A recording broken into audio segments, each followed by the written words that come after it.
Good morning. Welcome to the class. Advantages of stock exchange to the economy of the society. So for the well-developed economy, we need to have a stock exchange. If stock exchange is there, economy can develop. But how? Come back.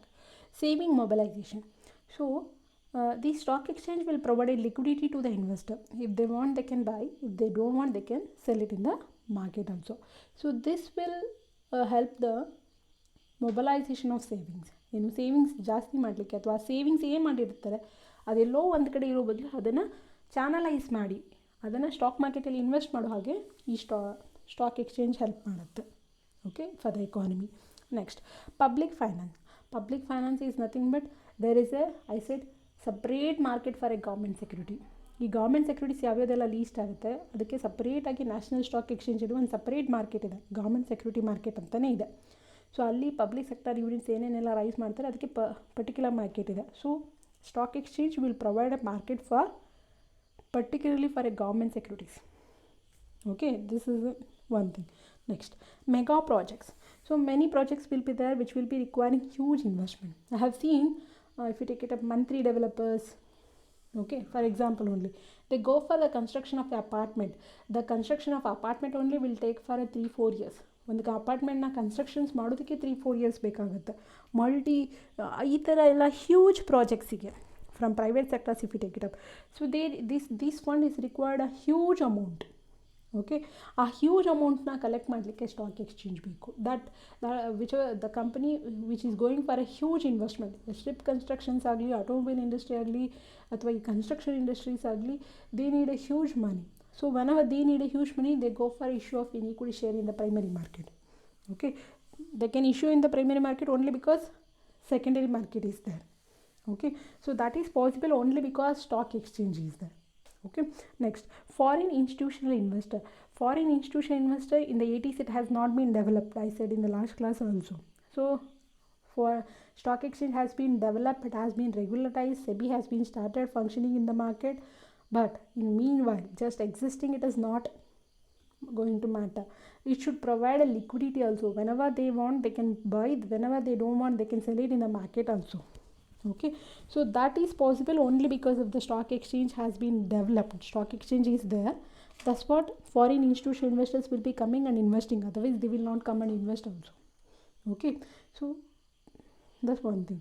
Regional movement of funds. So some sector will be having a fund, somewhere in Karnataka, Maharashtra, Tamil Nadu they will be investing more, and somewhere other countries, the other state they will not be investing more. So what they can do, they can move funds from one region to another region also. They can collect it, means one sector to another sector, one region to another region.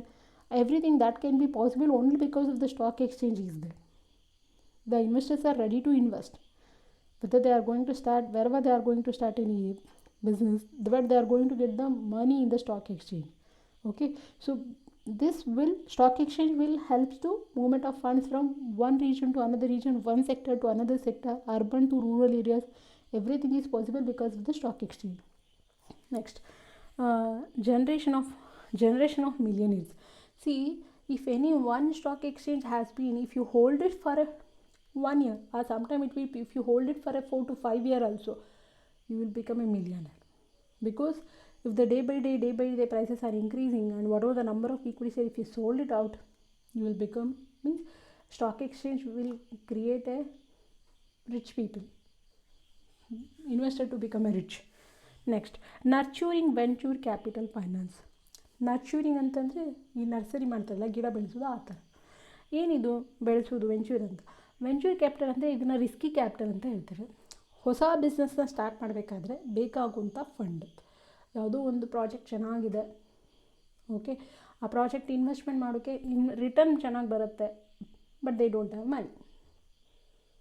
Okay, so for that whoever is going to invest, that we called as a venture capital ಅಂತ. Risky ಕ್ಯಾಪಿಟಲ್ನ venture capital ಅಂತ ಹೇಳ್ತೇವೆ.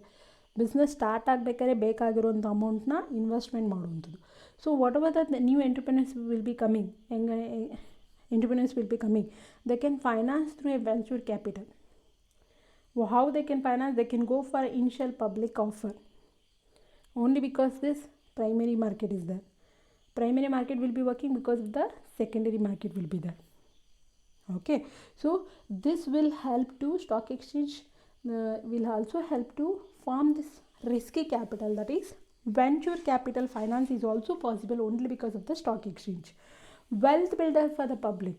So I said, if they wait for a 3 to 4 days, or if they see 1 rupee only, if you take it up, one lakh you have invested, one rupee you have, one rupee only for one share. If it has increases, okay, minimum 10,000 you will be earning.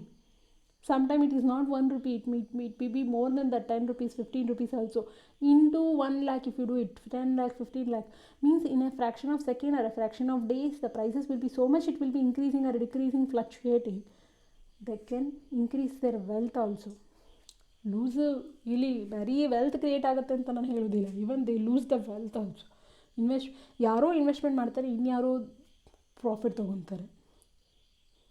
Okay, institution investors ಅಥವಾ ಯಾರು huge investment ಮಾಡ್ತಿದ್ದಾರೆ ಅವರ ಪ್ರಕಾರ ನಮ್ಮ plan ಹೋಗಿದ್ರೆ, ನಾನು investment ಮಾಡೋದು ಅವ್ರ ಪ್ರಕಾರ, ನನಗೆ ಗೊತ್ತಿಲ್ಲದೆ ಅವರ ಪ್ರಕಾರ ನಾನು ಇನ್ವೆಸ್ಟ್ಮೆಂಟ್ ಮಾಡಿದ್ರೆ ನನಗೆ ಪ್ರಾಫಿಟ್ ಆಗುತ್ತೆ. ಅವ್ರು ಸೇಲ್ ಮಾಡೋತ್ರ ನಾನು ಪರ್ಚೇಸ್ ಮಾಡಿದರೆ ಹೋಯ್ತು ನನ್ನದು. Okay, so it will create A wealth for the public. ಏನು ಇನ್ಕ್ರೀಸ್ ಅದೇನು ಇನ್ವೆಸ್ಟರ್ ಏನು ಪರ್ಚೇಸ್ ಮಾಡಿ ಸೇಲ್ ಮಾಡೋದ್ರಿಂದ ಆಗುವಂಥ ಪ್ರಾಫಿಟ್ಸ್ ಏನೇನೆಲ್ಲ ಇದೆ, ಅಥವಾ ಯಾವಾಗಲೂ ರೇಟ್ ಇನ್ಕ್ರೀಸ್ ಆಗ್ತಾಯಿದೆ ಅಂತ ತಿಳ್ಕೊಳೋಣ. ಪರ್ಟಿಕ್ಯುಲರ್ ಕಂಪ್ನಿ ಈಕ್ವಿಟಿ ಶೇರ್ಸ್ ಎಷ್ಟು ಇನ್ಕ್ರೀಸ್ ಆಗ್ತಿದೆ ಅಂತ ತಿಳಿ, ಇಂಟು ಮಲ್ಟಿಪ್ಲೈ ಮಾಡಿ, that much wealth has been created ಅಂತ.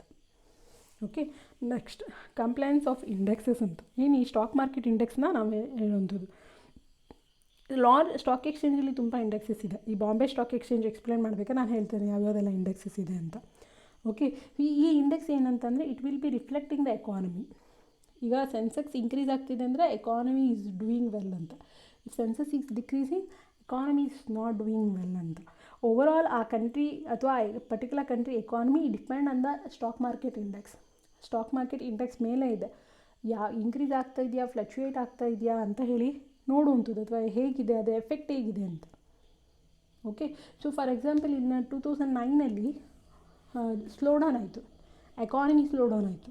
ಫಾರಿನ್ ಮಾರ್ಕೆಟಲ್ಲೆಲ್ಲ ಮಾರ್ಕೆಟ್ ಬೀಳ್ತಾ ಬಂತು, ಬಟ್ ಆದರೆ ಇಂಡಿಯನ್ ಮಾರ್ಕೆಟ್ ಬೀಳಲಿಲ್ಲ. Understood, because of the strict rules and regulation. ಏನು ರೆಗ್ಯುಲೇಟೆಡ್ ಸ್ಟಾಕ್ ಮಾರ್ಕೆಟ್ ಇದೆ, ಹಾಗಾಗಿ ಮಾರ್ಕೆಟ್ ಬೀಳಲಿಲ್ಲ. Okay, so whole market was, ವರ್ಲ್ಡಲ್ಲಿ ತುಂಬ ಮಾರ್ಕೆಟ್ ಬೀಳ್ತಾ ಇರಬೇಕಾದ್ರೆ ನಮ್ಮ ಮಾರ್ಕೆಟ್ ಮಾತ್ರ, means our Indian stock market is not fall down because of foreign market has been, ಏನು ಫಾರಿನ್ ಮಾರ್ಕೆಟ್ ಬೀಳ್ತಾ ಇದೆ ಅಂತ ಇಂಡಿಯನ್ ಮಾರ್ಕೆಟ್ ಬೀಳಿಲ್ಲ. ರಿಲೇಷನ್ಶಿಪ್ ಇರುತ್ತೆ, ಅಲ್ಲಿ ಬಿದ್ದರೆ ಇಲ್ಲೂ ಬೀಳಬೇಕಂತ ರೂಲ್ಸ್ ಏನಿಲ್ಲ. ಆದರೆ ಬೇರೆ ಮಾರ್ಕೆಟ್ ಬಿದ್ದಾಗ ನಮ್ಮ ಮಾರ್ಕೆಟ್ ಬೀಳಲಿಲ್ವಲ್ಲ, ನಮ್ಮ ಮಾರ್ಕೆಟ್ ಯಾಕೆ ಬೀಳಲಿಲ್ಲ? Because of the regulations, because of the ಏನು ಸೆಬಿ ಅಂತ ಹೇಳ್ಬೋದು ನಾವು. Okay, so these indexes are reflecting the economy. So they will be doing more research, technic analysis ಎಲ್ಲ ಮಾಡೋದ್ರ ಜೊತೆಗೆ ರಿಸರ್ಚ್ ಕೂಡ ಆಗುತ್ತೆ ಇದ್ರ ಮೇಲೆಲ್ಲ, ಆ ಇಂಡೆಕ್ಸಸ್ ಮೇಲೆಲ್ಲ. Okay, so this index research and development ಕೂಡ ಇಟ್ ಮೀನ್ ಈ ಸ್ಟಡೀಸ್ ಎಕನಾಮಿ ರಿಸರ್ಚ್ ಆ್ಯಂಡ್ ಡೆವಲಪ್ಮೆಂಟ್ಗೂ ಕೂಡ ನಮ್ಮ ಈ ಇಂಡೆಕ್ಸೇ ಹೆಲ್ಪ್ ಮಾಡುತ್ತೆ ಅಂತ. ನೆಕ್ಸ್ಟ್ ಅಟ್ರಾಕ್ಟಿಂಗ್ ಇಂಟರ್ನ್ಯಾಷನಲ್ ಅಟೆನ್ಷನ್ ಅಂತ. ಈ ಬಾಂಬೆ ಸ್ಟಾಕ್ ಎಕ್ಸ್ಚೇಂಜ್ ಸೆನ್ಸೆಕ್ಸ್ ಏನಿದೆ, that will not be listed, that will not be ಏನು ಬರೀ ಇಂಡಿಯಾ ಮೀಡಿಯಾದಲ್ಲಿ ಮಾತ್ರ ಬರೋದಿಲ್ಲ. Even in international media also, what is Japan stock market, what is happening in Japan, what is happening in Russia, what is happening in USA, UK, everywhere. ಆ stock market ಇಂಡೆಕ್ಸ್ನ ನಾವು ನೋಡಿದಾಗ particularly our Sensex is increasing or decreasing, that is also going to make an impact ಅಂತ. That is very popular. ಈಗ Bombay stock exchange Sensex ಏನಿದೆ is very popular ಅಂತ. Okay, it will be published not only in the India but also it will be published in the electronic journals, medias of international ಜರ್ನಲ್ಸಲ್ಲಿ ಕೂಡ ಇದನ್ನು publish ಮಾಡ್ತಾರೆ. ಈ international ವೆಬ್ಸೈಟಲ್ಲಿ ಕೂಡ ಅಪ್ಡೇಟ್ ಮಾಡ್ತಾ ಹೋಗ್ತಾರೆ. Okay, so it will grab the attention of the international market ಅಂತ. ಏನು ಇಂಡಿಯಾದಲ್ಲಿ ಏನಾಗ್ತಿದೆ ಅನ್ನೋದು ಕೂಡ, ಏನೋ ಇಂಡಿಯಾ ಚೆನ್ನಾಗಿ ಪರ್ಫಾರ್ಮ್ ಮಾಡ್ತಾಯಿದೆ, it will grab the attention of internationals, attracting the international attention ಅಂತ. ಏನು ಮಾರ್ಕೆಟ್ ಹೇಗೆ ನಡೀತಾ ಇದೆ, ಅಲ್ಲಿಗಿಂತ ಎಷ್ಟು ರೆಗ್ಯುಲೇಟ್ ಮಾಡೋದ್ರಿಂದ ಇಂಡಿಯನ್ ಸ್ಟಾಕ್ ಮಾರ್ಕೆಟ್ ಎಷ್ಟು ಸ್ಟ್ರಾಂಗ್ ಇದೆ, ಎಷ್ಟು ಡೆವಲಪ್ ಆಗಿದೆ ಅಂತ. ಓಕೆ, ಸೊ ಇದಿಷ್ಟು ಕೂಡ advantages to the economy. Savings mobilise ಮಾಡ್ಕೋಬೋದು, ಗೌರ್ಮೆಂಟ್ ಸೆಕ್ಯೂರಿಟೀಸ್ಗೆ ಮಾರ್ಕೆಟ್ ಕ್ರಿಯೇಟ್ ಮಾಡುತ್ತೆ, ಮೆಗಾ ಇಶ್ಯೂ ಮಾಡೋದಕ್ಕೂ ಈ ಸೆಕೆಂಡರಿ ಸ್ಟಾಕ್ ಎಕ್ಸ್ಚೇಂಜ್ ಇರೋದ್ರಿಂದ ಮೆಗಾ ಪ್ರಾಜೆಕ್ಟ್ಸಿಗೆಲ್ಲ ಫೈನಾನ್ಸ್ ಆಗುತ್ತೆ. ಫಾರಿನ್ ಇನ್ಸ್ಟಿಟ್ಯೂಷನ್ ಇನ್ವೆಸ್ಟರ್ಸ್ ಇನ್ವೆಸ್ಟ್ಮೆಂಟ್ ಮಾಡ್ತಾರೆ, fund can be move from one region to another region, and it will create a rich people, and also it will create a money for a venture capital, and also it will create a wealth for a public. And these indexes will also helpful for the research, and not only research, it also for it grab the attention of the international media. What is happening in India, how the economy is growing ಎಲ್ಲ ಕೂಡ. ಈಗ ಬೇರೆ market ಬಿದ್ದಿದೆ, ನಮ್ಮ market ಬೀಳಿಲ್ಲ ಅಂತಂದರೆ they are going to study why the particular market has been not fallen down ಅಂತ. Okay, so these are the advantages to the economy. Okay, so in the last classes, stock exchange advantages to the investor, to the company, and to the economy have explained. Okay, so in the next classes I will be explaining on Bombay Stock Exchange. Yes, thank you.